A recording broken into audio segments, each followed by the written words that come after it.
The Industrial Revolution, a radical change in everything. Now, we spent the last class period talking extensively about what it was like before the Industrial Revolution.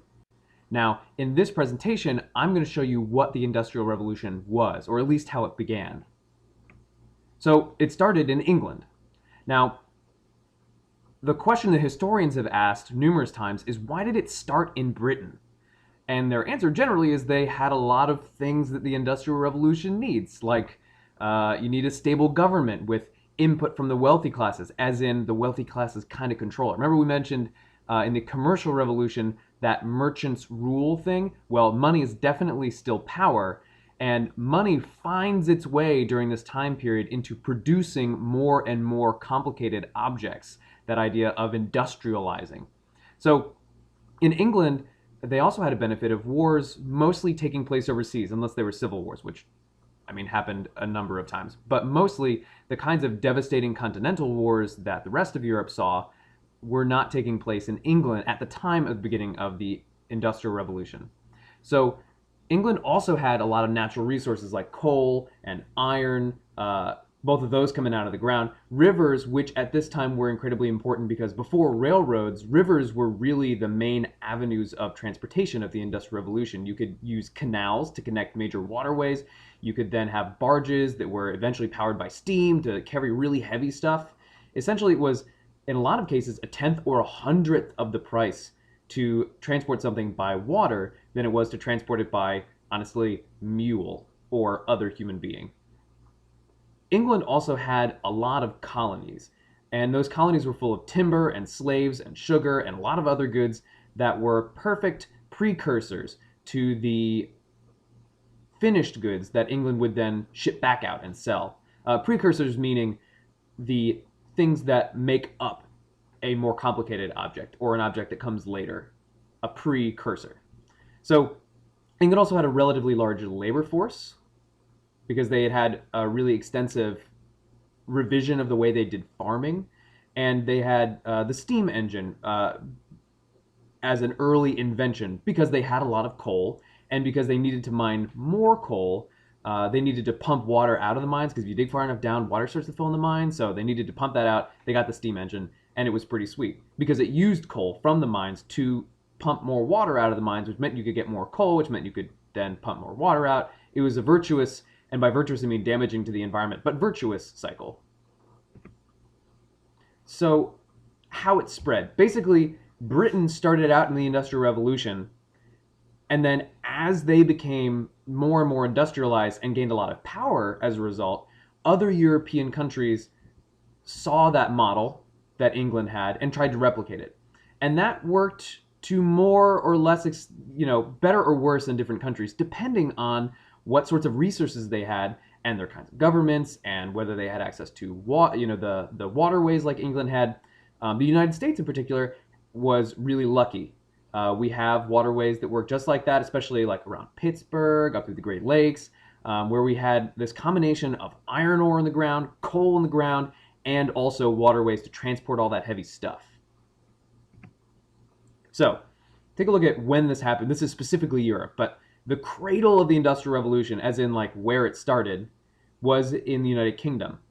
You can see the industrial areas there. Those are these little white regions. I know that's hard to see on the map, but the little white regions all over this map are industrial areas. And what you would see if you looked at a map of natural resources of those areas, they either have coal, as in around Lancaster and down here in this area, and also in the Alsace and Lorraine and the Ruhr area. They have coal or iron, and then especially in some of these areas, there's a lot of access to rivers, and there's rivers running about this way in Germany, and this way in Germany, this way in France, and all the way through the United Kingdom. So, France, Germany, this whole area right here was industrialized by the mid-1800s.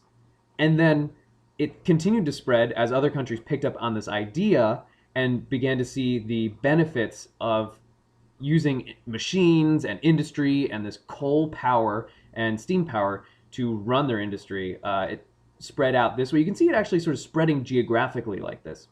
But what's interesting is that Spain, the Ottoman Empire that controlled all of these modern day countries right there, um, they didn't pick up on this even by the late 1800s. And you can imagine, so late 1800s is almost into 1900, which is almost into the First World War, uh, and in the 20th century. That's incredibly important for understanding the balance of power in Europe during this time period. But we'll get to more of that later.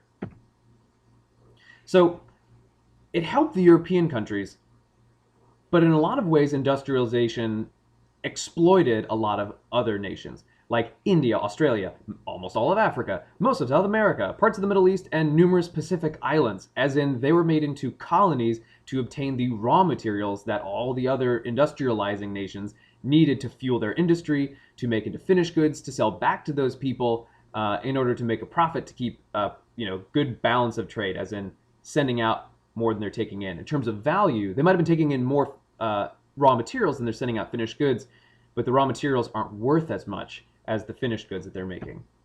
So, I talked earlier about Britain reforming its land use, so it could farm more, essentially. But really,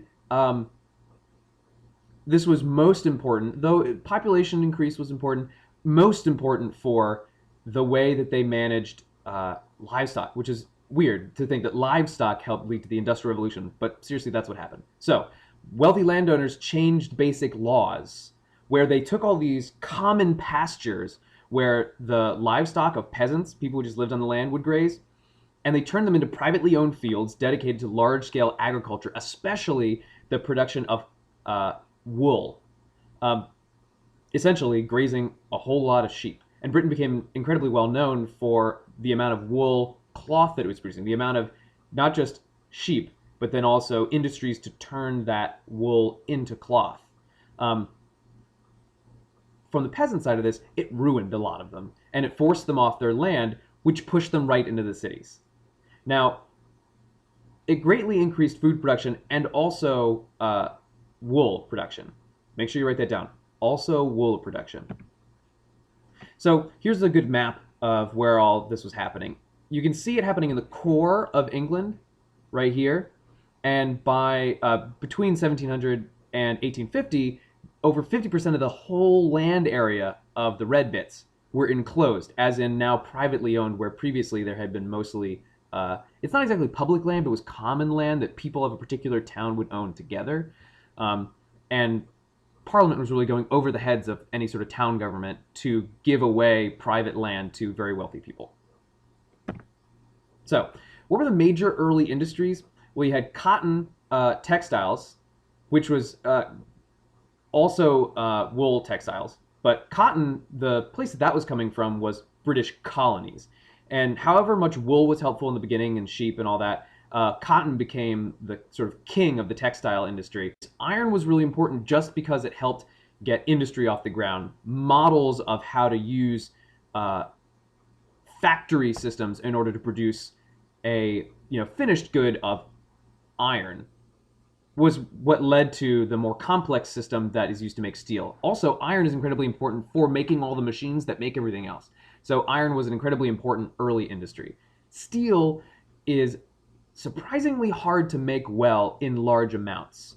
You've always seen like steel blades, like if you're talking samurai swords and stuff. Well, that's steel made over a long period of time. You sort of make the basic steel and then you fold it. You like bang it out so that it's a wider piece of steel, and then you fold it over and you fold it over and fold it over to make it strong and also sort of bendy a little bit. That's important to not have it be brittle, but have it be strong. It's a very difficult thing. It has to do with carbon and the way carbon's in there. It's really cool. So basically, here's some of the inventions that led to those industries.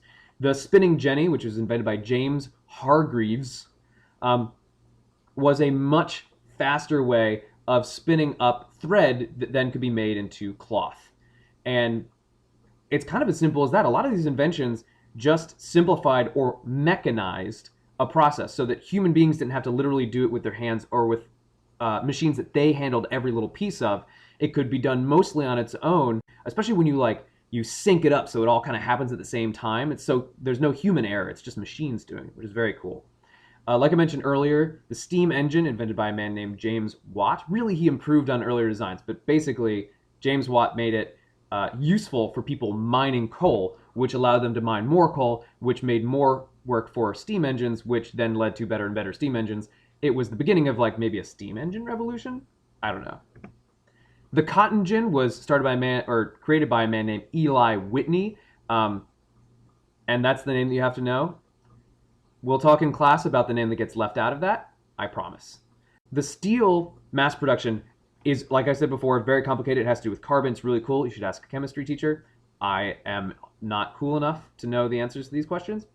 So, let's talk about where this is all coming from. It was a time period when most objects that people used, they made in their own homes, or at least were made down the street from them by Billy Sue's mom and her grandmother. You can see here it's primarily women engaging in cottage industries, and that is the mostly from that European model where there were two spheres where men sort of worked out in the field and women worked in the home. This is not true everywhere. It certainly wasn't true of Native Americans. People were at home making their own home goods, like you making your own plates or spinning your own wool at this point. But you didn't just make them by the end of the Middle Ages for your own consumption, but you also made to sell to other people who perhaps couldn't or didn't have the skill to make it themselves. But then the factory system was totally different. It wasn't just you and your family at home making stuff that you could sell. It was some guy who had enough money to get all these machines and hire all these people to make enormous amounts of finished home goods, especially, that then he could sell in the open market, and you would get paid wages, but he was the one making money. But it employed a lot of women and children. And today isn't the day we're going to talk about the effects on labor and society. That'll be for your next homework assignment. But definitely take a look at this picture. You'll see all of these women working in this textile mill. Textile, you can see all of the sort of rolling. I believe it's textile. Yeah, I'm right. Developments in medicine. Now, during this time period, there were a number of really incredibly important developments in science in general, but medicine turns out to be one of the most impressive ones. Now, think for a second. How would you figure out how to prevent a disease? Like this is obviously before bacteria. See down there it says Discovery of Bacteria by Louis Pasteur. So before you have any idea that there's these little things that get in you and then multiply and then you die, before that, Edward Jenner noticed that people who worked with cows and like in close proximity to cows seemed to get smallpox less often. And then he noticed that cows had a similar disease that resembled in a lot of ways the smallpox that people would get. Smallpox is this horrible disease. You end up with all these scars on your face. If you survive, it killed off an enormous number of Native Americans. It had been the scourge of Europe for a long time. And he noticed that if, in fact, you were around cows, you were less likely to get it. It's not really practical to just put cows in everyone's houses and kind of like hang out with them. So he managed to isolate some of the disease-causing stuff from cows and put it in people. And then it turns out your body then sees that as a kind of pox and attacks it, and then is better able to defend itself against smallpox. And so later, in the future, this was refined into a process where now that's not really how vaccinations work. They're not live bacteria from animals that have similar diseases. But this was an early attempt at doing that, and it was surprisingly effective. So this is a great development in this time. It helps reduce the suffering from disease in the developed world. The discovery of bacteria was also incredibly important. Now it's no longer demons or something wrong with you or bad air or sins you've been committing. It's these little things that get in you, they multiply, and you die. Transformative in the world of medicine. So this is a whole list of the impacts of the Industrial Revolution. And these impacts are incredibly important for you to remember as we're going through this time period, because you'll start to see these things pop up and you'll begin to understand what exactly caused them, and perhaps get a bit of an experience of what it was like to live as these major changes were happening. So the population runs away with itself. There's an enormous growth of the number of people on Earth as a result of the Industrial Revolution, because they industrialized food production and food distribution, especially. They also, we mentioned the advances in medicine. So you both have more people living because they're not dying from disease and they're not dying from starvation. And you still have a similar number of people being born. And as a result, the population just sort of runs away. Now we've sort of leveled off so that we don't have that many children, even though very few of us die. Also, at this time, there's an increased standard of living. Now, a standard of living generally refers to how much stuff you have, and especially how much access to stuff, like access to food, access to healthcare, access to education, access to political systems. That standard of living increased for some people. For instance, the people who owned businesses, the people who managed to get decent jobs in factories in cities, and people who owned a substantial amount of land. Now, who did it not rise for? The people at the bottom of the totem pole, the urban poor and the rural poor. The rural poor lost a lot of their land. The urban poor were sucked into a system where they were paid very low wages for very difficult work, and their children were forced to work in factories, and so they had very little education, and as a result, they could never escape that status of being a low-wage worker.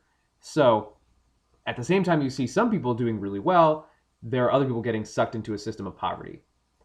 There was improved transportation.